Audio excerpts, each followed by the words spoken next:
That Benitez hampered throughout the last round by the flow of blood from the butt, which he received in an earlier round. Despite being so hampered, Leonard is still not throwing caution to the winds. Saw what Benitez just did. He stuck his tongue out. I don't know what purpose really that serves.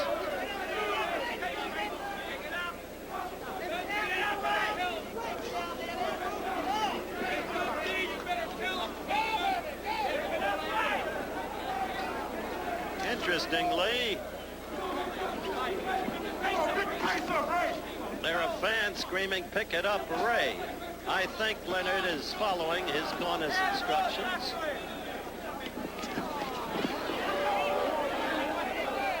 We're a minute into round 8.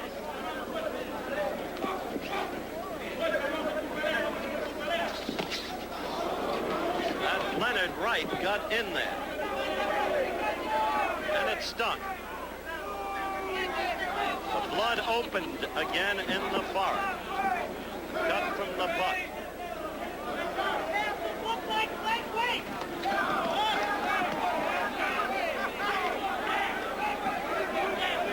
We'd like to alert our local stations along the line that at the end of this round we will be taking a station break. Right now, look at that left of Benitez's that has in a sense kept Leonard at bay. But yet 20 seconds ago, Leonard with his own flurry.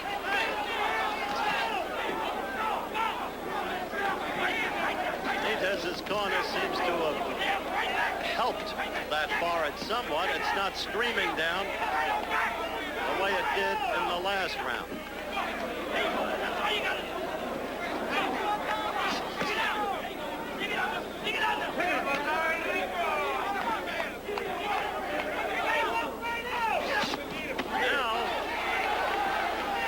Jacobs is screaming at Leonard to pick up the pace now.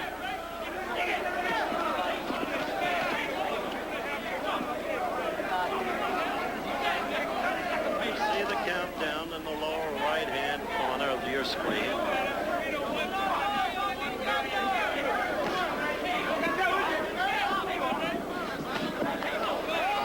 Just saw. We'll get to it later. We'll return with more boxing action after this from our local stations. I'm Cheryl Teague. I feel it. We're back live. This is round 9. It has been a fight without the excitement I expected, quite frankly, because it's been too warily fought. There has been one unfortunate butt suffered by Benitez that caused a heavy flow of blood. At the moment, that flow has been still. There has been one knockdown. That, a flash knockdown from a quick, sharp left by Leonard against Benitez. It was in the 3rd round.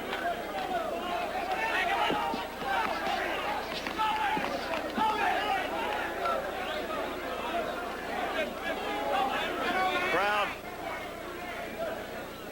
probably expected Leonard to do a lot more punching, to throw a lot more of his dazzling flurries. But you don't do that against a fighter like Benitez. You've got to be careful. You can leave yourself too open, especially when the champion is one of the best of all counter punchers.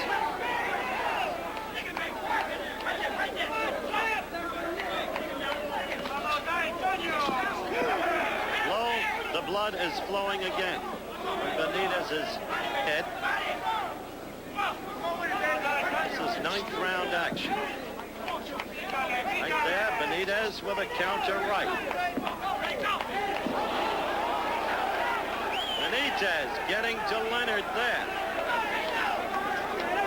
Doesn't seem to me that Leonard has taken advantage, as he might have, of that flow of blood in Benitez's head. Now Leonard did something that I wondered about earlier. He went down to the belly. And sure enough, Dave Jacobs leaps to his feet and says, go to the body. But Benitez is scoring in this one. He may Sugar Ray in trouble.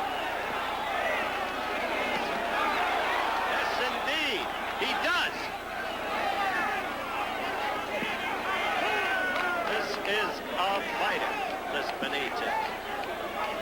Too much overlooked. John McPhee's great book, Levels of the Game. He wrote about Arthur Ashe and Clark Gravener in tennis. A good right by Leonard. And suddenly Benitez was hurt. Tried to laugh it off, but he was hurt. So that came from nowhere. Well, the point I was making is Benitez fights according to the level of the game.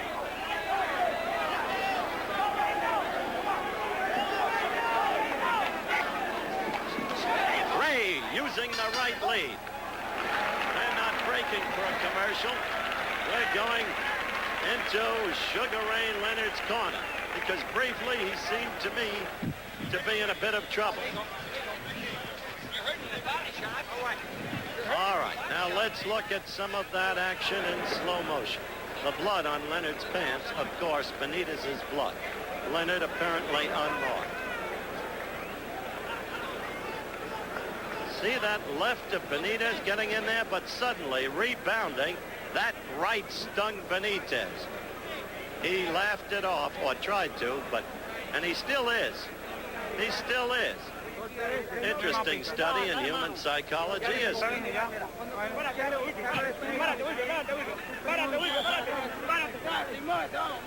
We are now awaiting the start of the 10th round. In the last minute of that round, maybe 50 seconds, Leonard started to throw level. Let's see if he can keep it up. But remember, Benitez's own left has been very effective in keeping Leonard at bay in this fight. 10th round action.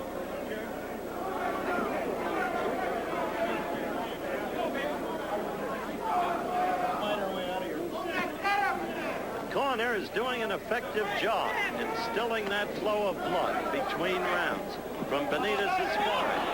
And there was Benitez scoring well with his left. And again, Ray's going to have to figure that out from his point of view. That hurt. That right of Leonard's hurt Benitez. Now the right is becoming more effective. We had felt that Leonard's left would be the key, and now he's fighting smarter. He's going down to the belly. As you see, Benitez is counterpunching. You can't stay in front of him. You've got to be a moving target. Otherwise, Benitez will kill you with that counterpunching.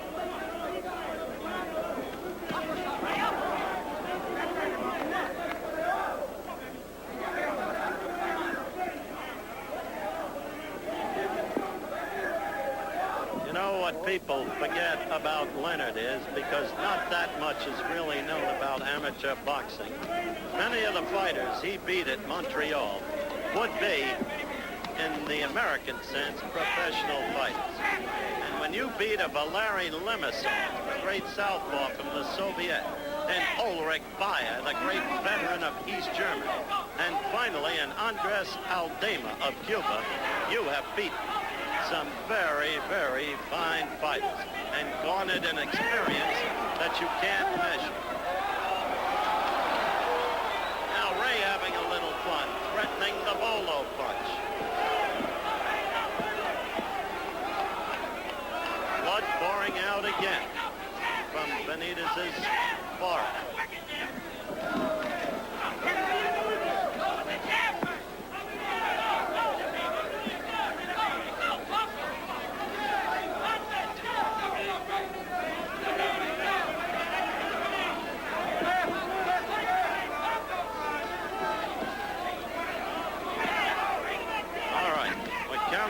To the end of the 10th round.